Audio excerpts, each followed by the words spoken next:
Welcome back to That Career Coach podcast. Today, we are talking about landing a high paying job with Chelsea Stokes. She is a content creator, she is a coach, she's an overall rock star. We're really excited to have her. So, welcome, Chelsea. It's great to have you on the show. Thank you so much for having me. I'm so excited for today. It's awesome. Yeah. So, why don't you give a little introduction to our listeners? Tell them a little bit about you, a little bit about your platform, and what they can expect.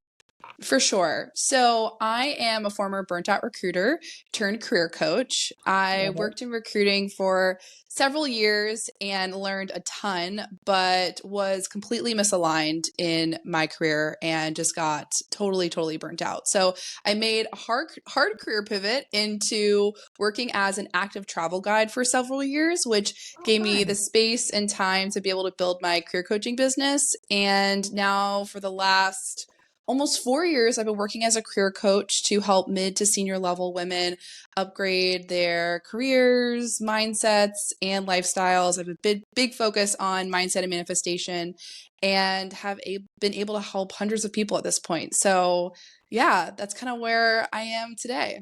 That's awesome. And it's such a fun journey. I love working with people who kind of made this transition out of corporate, right? I love the corporate world, which is why I coach the way that I coach. I think there's a very popular movement right now to be kind of anti the corporate world. And I think if you are, to your point, aligned with the right job, corporate's really great for a lot of people. So I love kind of hearing your journey of how you kind of broke away from that and created your own thing. I think that's awesome. Yeah, oh my gosh. I've heard there's like such a big trend with that right now, with even saying the word corporate, like I feel like there's such a negative connotation associated with that. But I think that corporate gets a bad rep. And obviously, I'm certain you've seen it and I've seen it too, that corporate can be such a good resource for your Mhm. career to be able to elevate your life and your happiness. So I couldn't Yeah. agree more. Well, and I think it's awesome. And you talk a lot on your platform about having an aligned career, right? And making sure that that's going to match up with you as the individual. So, what does that mean for you? How do you talk through that with clients? What is an aligned career, and how do you make sure people are on that right track? For sure. I think it so varies depending on the person. And my approach is to personalize to each client, what does aligned career mean to you? For some people, it's maximizing their salary potential. For other people, it's having a remote job so they can have more time with their kids. Mhm. And what I really like to do is just dive into the nitty gritty of that to really start to understand what would make someone feel happy. In an ideal world, what would your career look like? And from there, we can really start to reverse engineer to say, okay, well, where would we find that job? What would you be doing? What kind of company would that look like? So it's kind of two part. I think it's in finding number one, alignment in yourself and working internally to Mhm. create fulfillment. I think a lot of times we outsource our happiness and look for alignment externally Mhm. when in reality, it's such a cliche, but I think it is true that you find happiness within yourself. Mhm. And then secondly, finding that alignment with the company, right? So going inward, working that way, and then externally, naturally finding a job and a career that aligns with you and what you want. Yeah. It's so true what you're touching on, which is that aligned career could look different for lots of people, right? There is not one path to success, one path to that happiness. And it's really about understanding your own goals. And it's something, when I talk with clients who want a promotion, for example, I always say, well, why do you want a promotion? And they're like, well, I want more money. I'm like, okay, those two things are not always the same, right? Promotion comes with different responsibilities, different scope, different types of working with people. Do you want to do those things or do you just want more money? Because we can find more money without the promotion, right? And I love that what you're honing in on here is that it is unique to your individual goals. It is unique to what's going to get you up out of bed on Monday morning when you don't want to and you'd rather sleep until noon, and what's going to keep you feeling satisfied in that role once you do land it.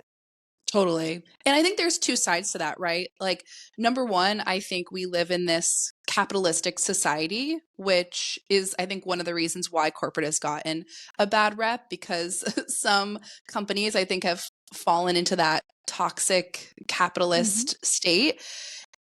That being said, I think that having money is not a bad thing, right? So it's kind of Mhm. like two sides, right? Like, are you chasing money just or chasing a job just because you want that salary, and is it aligned? But at the same time, it is okay to have money. And I don't think that you have to choose. Like, I think I get a lot of people when they reach out to me, you may see this too, where they're like, I want a happy job, but I'll take less pay. I'm like, okay, that's great to know. But it's possible, very possible, that we could get you both. You don't have to Yeah. choose. Yeah. And so much of that, I believe, comes down to that company culture, right? Totally. You know, I have my own thoughts about companies just from working with so many clients who work at so many different places. I think career coaches have an interesting perspective on what it's really like to work for some of the most popular employers. And I had a client once ask me, like, hey, I really want to work for this company. It's the best. I've got to get out of my situation. My boss is super political. And I was like, the company you're talking about is the most political company that exists. It is the Yeah, worst. It is the place people go to learn to play politics to go poison other companies. Like, that's not, I don't think that's going to get you what you want. Right. And so much of this comes down to company culture. How do they see the world? How do they create bureaucracy? How do they create promotion paths, progression paths? But then, especially the hiring manager, right? totally. I tell people all the time to back out of interviews. I'm like, if you meet with the hiring manager and you like them the least, it's not the right job for you. 100%. And again, that is so personal. Like when we think Yeah. about an aligned career, I work with every client to create different questions to ask the hiring manager, to ask the executive if they meet with them, to ask peers that are based on their wants and needs. And so, one manager could be great for one person. For example, maybe they're like super laissez faire, hands off and, are just letting someone do their thing. But for another person, they could want more of that hand holding and that mentorship, right? So that's where I think it's so important to really hone in on what you want and not to just think about what you should have or what makes someone else Mhm. happy. I also see a lot of people trying to copy what somebody else has, like, oh, they're really happy in their job, so I should be doing that. Even for us, like as career coaches, sometimes I have people being like, well, entrepreneurship is the answer. I'm like, well, it could be, but it's also not for everybody. I'm really happy in this, but I don't know. I could go back to corporate in the future too. It just is going to vary depending on where my life goes. So I think it's so important just to come back to you and using that as your North Star. That sounds really corny and cliche, but it is so It true. doesn't. It's so true though. And, there's two things that you mentioned that I'd love to touch on. So first off, Chelsea, you mentioned, some people think entrepreneurship is the answer. I have so many people who call me and they're like, I want to quit my job like you did. And I'm always that person who's like, surprise, I still work. Like I still have a corporate job. Career coaching is my side hustle. It's a very successful side hustle. I love it. But I still work my corporate job because I'm that person who like really likes it. I like having a steady paycheck. I like knowing my boss is going to be there to help me with escalations and I don't have to figure everything out myself. And so to your point, it is true. That's not always the path, right? And I do want to double click on one other thing that you said. You said catering the questions in an interview to what matters most to that person. I'd love to spend a little more time on that because I feel this is often a wasted opportunity in the interview, right? People will ask the traditional questions of like, what does 30, 60, 90 days look like in this role? And, how do you feel about bringing in someone externally? How could they be successful? And there's nothing wrong with those questions. I think they give us good information, but I love to hear more about how we can tailor our questions in our interview to find out if it's going to be a good fit for us. For sure. So on the entrepreneurship side, I couldn't agree with you more. And it's so interesting to have the business perspective now because when I coach my clients, of course, from the recruiter and the coaching side, but I also think about my client's career as a resource and like a business, right? Like one thing I say Mhm. is how can you be the CEO of your career and make strategic decisions, right? So how can you invest in different certifications or courses, right? Like, yeah, maybe it might be a cost, but what might be that return on investment? Or, if something isn't working in your business, you don't just let it keep going, right? Like Yeah. you cut your losses or you cut something out to be able to make more profit. So if you're not feeling happy in your career and you're not making the money you want, how can you make more strategic decisions? But I agree. I think that there's a big trend right now, especially on social media, with like entrepreneurship will solve all your problems. And I I don't think that that is the case. Entrepreneurship is great. It's wonderful. I encourage anyone who thinks that it might be for them to explore it, but it isn't going to be the answer to everyone's problems. And I think it could create even more problems for someone maybe who would thrive better with more structure and predictability. And again, I think it is just about creating evidence for what could you want to believe is true or what you think could be true to really see that, a corporate career can be a resource and make you happy. So Yeah. definitely agree with Really, you on that. really quick on that. I always see that meme that says, I was sick of working 9 to 5 and now I work 24/7. Right? Yeah. Like that is the life of the entrepreneur. And I think people get in their heads like, oh, passive income is such a trending topic. I'm going to build this business on passive income. I don't have to do anything. Dude, I work all the time. Like it is a lot of work to be an entrepreneur. And so just on what you were saying, I totally agree that it can be a good fit. And if it is a good fit, absolutely you should go for it. I'm the first to say follow your dreams and do what's going to make you happy. But the flip side is for lots of people, entrepreneurial life is hard in a totally different way. Before we started this podcast, we were talking about community. You go from having the community of your coworkers, community of your boss, of your leadership, to like you are a solo ship on an ocean trying to figure it out, right? And that's not for everybody. So I totally agree with what you're saying. And then I want to double back on the interview questions because I think that that's somewhere that I'd really love to get your perspective and how you work with clients on that. Yeah. So my coaching around interview questions is to try to make them as specific as possible to the individual, whether it's for a formal interview or an informational interview. And again, in my program, the second step of my 6-part process is career clarity. So we always figure out where are you going and what do you want. So there's 2 parts that I have, the part that gets you hired and the part that makes you happy, right? And I think that that is one thing that helps to create career alignment. So for one, we have a list of desires and deal breakers. So the things you absolutely want and need in your next role. And then when we're interviewing, what we could do with our clients is to say, okay, you said that you have really thrived in the past when you've worked independently, right? So what questions could we ask a hiring manager to start to get examples from them about how they let their team work independently, or if that's something that they'd be open to, right? How can we ask other people on the team how they work and if they work independently? So we're basically kind of starting with, okay, what does the client want? And then working backwards to say, okay, how would we get this information during an interview process? So for example, I had a client this morning that is doing an informational interview with someone at NBC. They're a director. And one of the questions she had was like very like a canned question, which was, how did you get to your position today? Which is a fine question. But I often find that when we ask these canned questions, the person has been asked them before and they're just going to like have a canned answer. And it's not Mhm. always going to give the client the information that's most helpful and beneficial to them. And I also think it doesn't lead to as fulfilling and natural conversations where you're really building a connection with someone. So what I said is, okay, what's your intention behind this question? And she said, well, I just kind of want to understand the steps he took to get to where he is because I would like to go there someday. So I said, okay, well, what we could do that would be better is to say, I'm really interested in getting to where you are eventually. And I know I'm not quite there yet, but I'd love to know a little bit more about how you got to where you are today so that I can start to think about what I can do now to take small steps towards that ultimate goal, right? That to me Mhm. is a much more powerful question that's going to get a much more powerful answer that will not only form more of a connection with the person you're speaking with, but also give you more information as a job seeker. Yeah. And it also shows, high performer tendencies. It shows progression inclination. It shows leadership skills, right? It displays more about the candidate in that interview, in addition to getting them information that's actually going to be helpful. And so I love that. And you mentioned something and it was very quick. So I'm going to expand it because I feel like listeners need to hear this. You mentioned, why don't you ask who would be your peers, how they do things? And especially when I have clients who are coming out of a toxic situation, right? They've been verbally abused, which sadly happens all the time, or they've been, a source of discrimination, or they've, just sat in a really uncomfortable space for a very long time.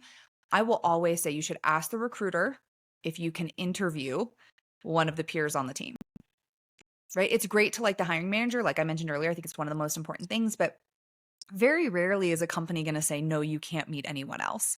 Right. And And then if they when you do, red flag. right? And then you're going to get so much more information because that peer doesn't care. They're not trying to hire you. right? They're going to tell you exactly how it is. They're going to tell you the systems are terrible, or they're going to tell you that their boss is difficult to work for, or they're going to tell you it's really high pressure. Like they're going to be so much more forthright. And I find that that's so important. And it's a funny story, but I was interviewing, this was a very long time ago, and I won't mention the company because I feel bad for them. But I did ask, I said, can I interview one of the peers? I'd love to talk to them. And they said, well, we've had a lot of turnover lately, and I don't think that would be possible. And to your point, I was like, red flag, red flag. Yikes. Big There's so much yikes. turnover. You don't have anyone on the team you would send to Yeah, the candidate. Like that's terrifying. That's a bad sign. Um, totally. and so I had a client a few months ago, was interviewing with them, and I was like, hey, things could have changed, but I'm going to tell you right now, the experience I had there was not positive. I'm going to recommend against it. And they took the job and they called me 2 weeks ago and they're like, are you hiring? And I was like, there we go. Full circle. Here we are. So, Yeah, yeah, but I love that you mentioned that. Like, don't be afraid to ask peers things, right? Don't be afraid to yeah. ask your recruiter or your hiring manager for more time or more connection or more conversations during your interview process if they don't offer it, right? Because a lot of the times they'll say yes, they're just not used to doing it. 100%. And another quick tip, that's a great suggestion as well. But I also encourage my clients to go on LinkedIn on the people tab and look at other people in the department and what was their career progression. You know, how often that are they promoted? How long have they been Ooh, there? Has everyone been on the team for 2 months? And, you know, it's not a new department. So that can be also a good way. I think talking to someone directly is super valuable, but also just kind of giving a high level overview of the team and you know where people are coming from and how long they're staying can be really good just to get some insight on you know what's going on within the team. But to your point about you know people feeling like you know I think a lot of people ignore these red flags. It's kind of like I often give the comparison to dating and job searching as yes. someone who is single, and the parallels are absolutely insane. Dating intentionally and job searching intentionally are they're exactly the same, and you will get higher quality jobs and higher quality partners when you are intentional. But one thing you have to avoid is putting on the blinders when you see those red flags. That being said, Mhm. I do think that boils down to mindset and people not always believing that they will get another opportunity or feeling like they just have to take what they can get. And certainly if you're in a situation where, you know, you need to take a job, that's understandable. But I think that at a certain point, you have to break that cycle to really start making job search decisions that you're looking at those red flags and the yellow and the green ones, right? To evaluate if this is a company that you can stay at for the short and long term, or if it's going to give you what you want for the short and long term. Yeah. You heard it here first, listeners. Don't accept red flags in dating. Don't accept red flags in job search. Advice by Chelsea. No, I love it. And I use the dating analogy all the time with clients for the same reason, which is if you go on a date, you're both interviewing each other, right? You're making Yeah. sure you're the right fit for one another. Same is true in a job interview. It's not just you making sure that they think you're the right fit for the job. It's are they the right job fit for you? And how do you have that two-way? And you mentioned kind of that mindset, right? I will all the time see people say, well, I'm going to take the first job offer I get. And in some, to your point, rare cases, that's the right response, right? You're in a toxic Mhm. situation where you're being abused, or HR is having to step in, or you're in a very short period about layoffs and things like that. Absolutely. But you talk so much in your content about mindset, about manifestation. And I feel that that's so key a lot of the time to ending up in the right role. So I'd love to hear your take on that and how that kind of ties in. Yeah, so I mean, so I work mainly with women and certainly men or women or anyone non-binary can have any level of mindset blocks. But here is what I see mainly with my clients is you can learn the job search strategies, you can listen to podcasts, you can read every book, you can take every course. But if you do not get to the root of any mindset blocks you're facing, you're going to be putting obstacles in your way that you either will or will not recognize. And I have done, I'm not a neuroscientist, I will say, but I've done so much research on how our brains work and how our subconscious works because have found it fascinating, number one. But number two, I see so often with my clients that they just block themselves, right? Even though we teach them the strategies, even though we, you know, have a framework that we know that works, if you don't get to the deeper rooted beliefs, it's going to be very difficult, I think, to maximize your career potential. So, the Mhm. way our subconscious works, just to give you a little bit of that kind of nerdy insight, is, 5 to 10% of our decisions are made from our conscious mind, but 90 to 95% of our decisions and our choices are made from our subconscious. But our subconscious isn't telling us everything all the time, because if it did, our brains would literally explode.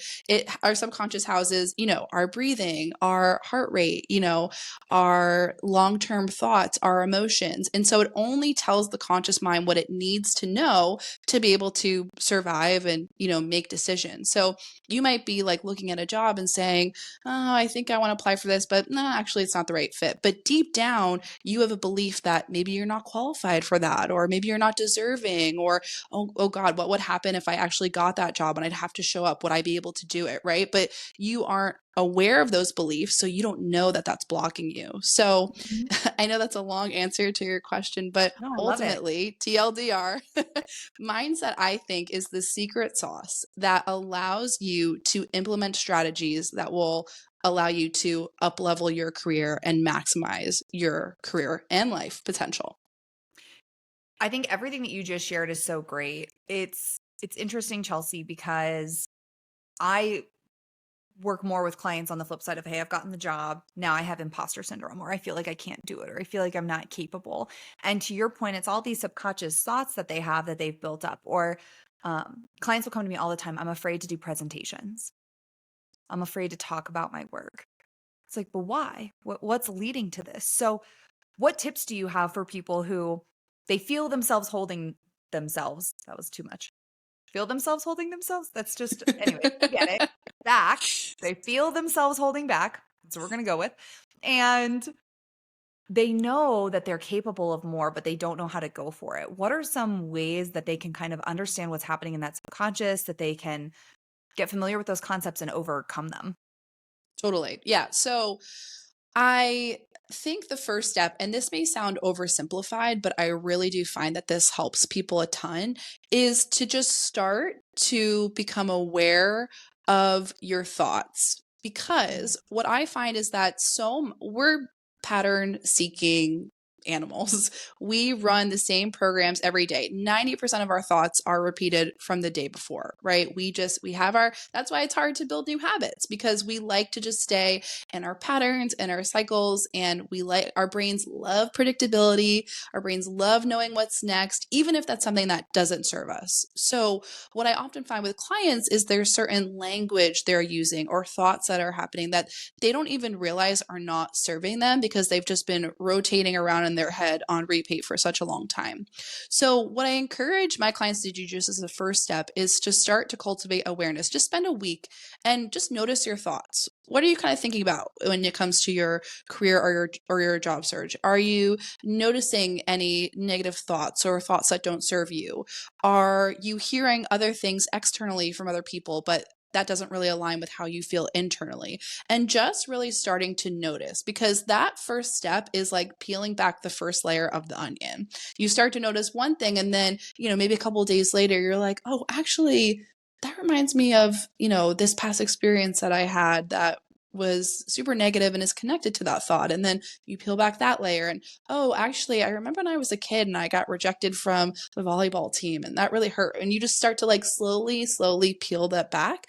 So I would say the first thing, take a week, have a notebook or a notes app in your phone, and just start to write down any of the thoughts that you kind of notice. It doesn't always have to be negative or critical, but the things that you're thinking about when it comes to your career and job search, and just start to peel back those kind of initial layers to start to understand what the blocks are, because you can't fix something if you don't know what the problem is, right? Like a lot of people just jump to like journaling exercises or like these things, but you have to base those exercises off of what mindset blocks you're facing. So you got to figure out the problem first before you go and try and fix it. Yeah. And that's such a good exercise in awareness, right? It's interesting. I tend to be I'll push through person. I think that's like my mentality. Um, and people around me will always joke, like, you just try stuff. I'm like, yeah, but what's the worst that could happen? But I don't have that negative subconscious thought that like you're gonna fail. until it came time to this business. And I was like, what if it doesn't work out? And what if my clients aren't happy? And what if I'm not helpful? Right. All of a sudden, all these subconscious thoughts bubbled up that I was like, where have you guys been hanging out this whole Yeah. time? And it's so refreshing to hear that your perspective that we need to address these things, right? Because so often I think we get in that push through mentality. Well, I'll just go for it and I'll see what happens. Or maybe I won't go for it and I'll just take this other job I know isn't the right fit because it's easier for me mentally and emotionally. And that holds us back from achieving where we can be and achieving what we should be doing in order to find, to your point, the individual success that's going to align with your personal values. And so I think that's a great takeaway from this episode for anybody listening is, can you do this exercise of thoughtfulness? Can you pay attention to your thoughts, critical or positive, regarding your job search and figure out what's driving these so that you can overcome them, and so that you can, even if you don't get, even if they don't go away, how do you make sure that you're addressing them in a healthy way rather than letting them drive your actions subconsciously without you having any say in it? Yeah. Two things that you just said there were so interesting. I'd love to comment on. The first is, that pushing through mentality, I think is such a hyper masculine energy. And something I talk about as well in my coaching is masculine and feminine energetics. And what I find, especially working mainly with women, is they are in such, they've been in their masculine energy so long, their nervous systems are fried, they're completely exhausted, they are on the edge of burnout a lot of times, and have just been in this like survival mode for a lot of their careers. And as women, we're just not meant to operate that way. Men are also not meant to constantly operate in their masculine. But I think that a lot of the corporate space, and I think this is where kind of, to our earlier point, a lot of the negativity around corporate is coming from. There's a lot of that toxic masculine energy, which is not serving anybody, right? Mhm. So I think that it's so great you call that out, that pushing through, because it's really important, I think, especially for women, for men to heal that part of yourselves and to start to step back into a little bit more of a flow state in your career, to nurture, to take care of yourself, to slow down, to get grounded. Because what I find is that my clients get the best success when they can find a balance between both, Mhm. between that masculine and that feminine energy, rather than constantly being in that, okay, I'm just going to drive and push through. Yeah. So that was the first thing. And then the second thing about up leveling, like you said, I think that it's really great to call it awareness for when you go for something scary, the alarm bells are going to go off. And you also said earlier, you work with clients when they're in new roles and they have all these mindset blocks. 100%. There are different mindset blocks I see in the job search process. And then we get the job and it's like a whole another host of mindset blocks, which is one Yeah. reason my coaching program is 6 months. And people are like, why is your coaching program 6 months? And there's a lot of reasons for that. But one reason is that once you get into the job, the work isn't over. There's very often things that we have to work through, mindset being one of them. And so I think that's a really great call out, that if you're trying to go for that higher level, higher paying job, that it's going, like, accepting that those alarm bells are going to go off is a necessity. Yeah. And I just read Stephen Bartlett's book, Diary of a CEO, and he has a whole chapter where he talks about comfort zones. Mm-hmm. And he says that when you move out of your comfort zone, there's always going to be fear, positive or negative. And then you get a reaction. You stepped out of your comfort zone and it went well, positive reaction. Step out of your comfort zone and it doesn't go well, negative reaction. And then that goes into rebuilding your comfort zone, right? Maybe something that was in your comfort zone has dropped out because of negative reactions. Maybe something you tried is now part of your comfort zone because of positive. And you're constantly in this evolution. And it's true because it is scary to do new things, right? I remember the first time I ever presented to C-suite, thought I was going to pass out. There was like a lot of underarm sweat. That's too much information for everybody listening. And you're just like so anxious. And then it goes fine. And you're like, oh, they're just other people with a higher title. And that went totally smooth. And so, so much in your career, if you are in alignment, if you are in a growth mode, if you are in a progression path, you're going to be doing new things that are scary, right? And it takes that understanding of why it scares you and that confidence to attempt it anyways to really help you find what you're looking for. And so I love it. I feel like we've covered so many great topics already in such a short period of time for everybody who is looking to level up their careers, to find that alignment. So Chelsea, what would you say, parting words for our listeners? Anything, if they could take one thing away from today or one thing away from what you guide your clients in, what would it be? I would say the number one thing I would recommend that I feel like we need to talk about more in career up levels is to work on regulating your nervous system. I think the world we're living in right now is designed to make your nervous system completely wired and fried.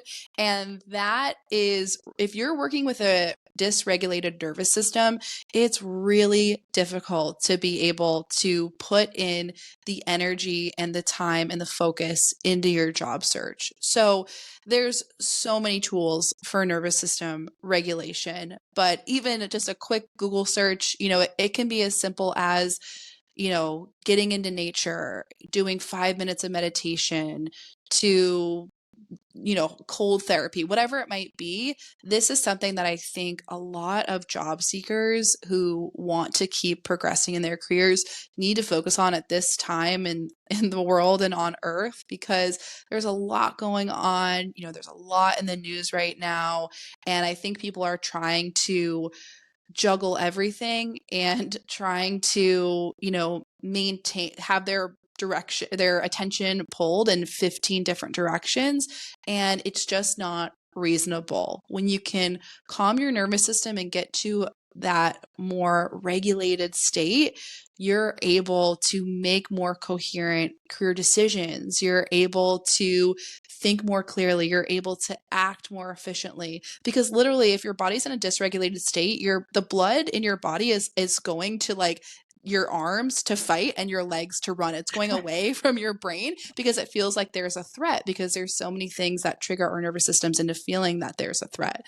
Social media, cell phones being one really clear example. So if there's one thing I would say, and I know that this sounds like it might not be the thing that's going to change your career, but I could tell you that it absolutely will be, because you're not going to be operating in your career from that survival mode. When you can get your body and your nervous system to a more regulated state, you're going to be operating from a place of more flow and alignment and ease, and feeling better about it along the way, which again, I think inevitably will align you with a career that gives you that, which who doesn't want a career that's going to feel easier, right? Like you're still progressing, but it doesn't have to be so hard. You don't have to be constantly grinding every day. You can be in a more of that flow state. So that would be my advice. I love it. So everyone who's tuning in and listening, if what Chelsea is saying is resonating with you, check out chelseastokes.com, Chelsea Stokes on Instagram and social media. I will tag all of the ways you can get in touch with her below this episode. But Chelsea, we so appreciate you coming out and talking through all of this with us and sharing so many great nuggets of wisdom that everybody's going to take away. We really appreciate you being on the show. Thank you so much for having me. I really appreciate it.